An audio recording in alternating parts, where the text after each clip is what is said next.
Hey mama, are you homeschooling on a budget? Me too. Let's talk about how to homeschool for free or almost free. Let's go. In this video, I'm going to talk about 5 different ways you can save a ton of money or homeschool for free using these resources. The first is online resources. We live in an age of homeschool, like amazingness. I'm almost a little bit jealous of the people back in the day because we have so many more curriculum choices, but we have today so many more free curriculum choices. Some of my favorite online resources are Khan Academy. Khan Academy is wonderful.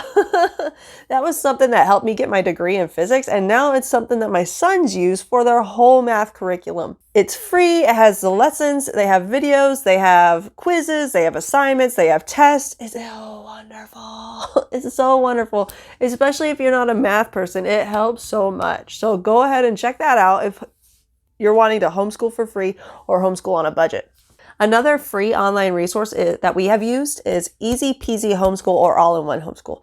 It is a good free resource. It is online, but they do have printables, or you can just buy workbooks through Amazon that go with the curriculum. We started off using this and I really like it. And every once in a while, if we go through a season where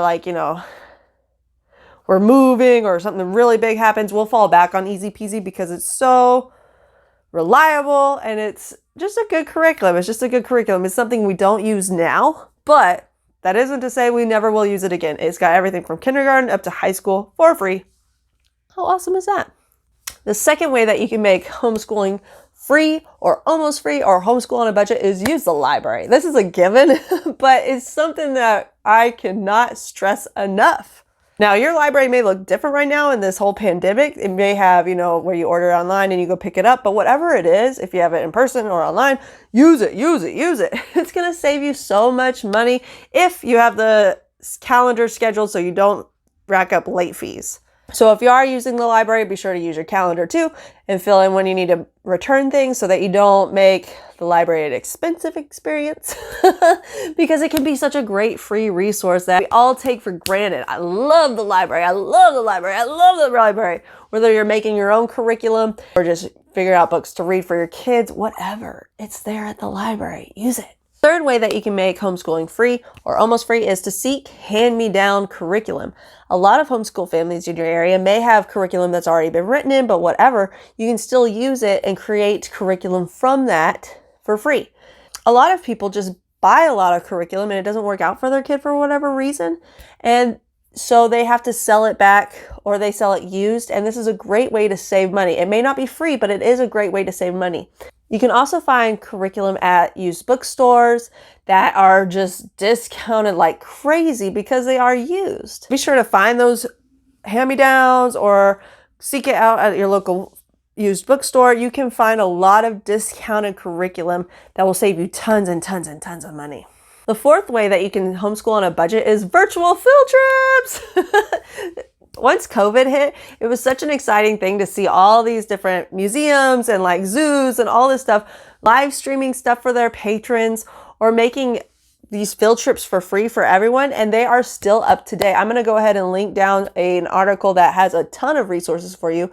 There are history museums available to be virtually explored, art museums, whatever. There are so many things for free through the internet. So go ahead and check that out when you have time. And my last tip for homeschooling for free or on a budget is to utilize YouTube. Now, YouTube is kind of risky, especially if you have younger kids. So I definitely would vet most of the information or most of the videos that you're going to be watching and to watch it with them. YouTube does have a lot of nefarious material on there that your kid can explore. Or go down the YouTube rabbit hole and get someplace really weird. So definitely keep that in mind. But there are so many great channels that are educational, that are super fun, that you guys will both learn a lot on. But I definitely recommend using it together. Like for instance, my sons and I were looking up history of ice cream and we found this video about the ice cream in Philadelphia and going through all this stuff. But then there was some like really questionable content right in the middle of it. And I was like, and even my sons were like, Mom, what is this? I was like, I don't know. And we changed the channel and it wasn't necessarily, and we found a new YouTube video.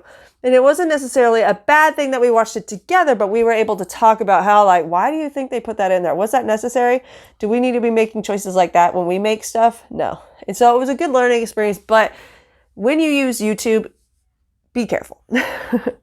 When you use YouTube, use it mindfully and use it together. And that way it can be the awesome resource that it is. Obviously, you're here now. And you guys can use it safely and intentionally.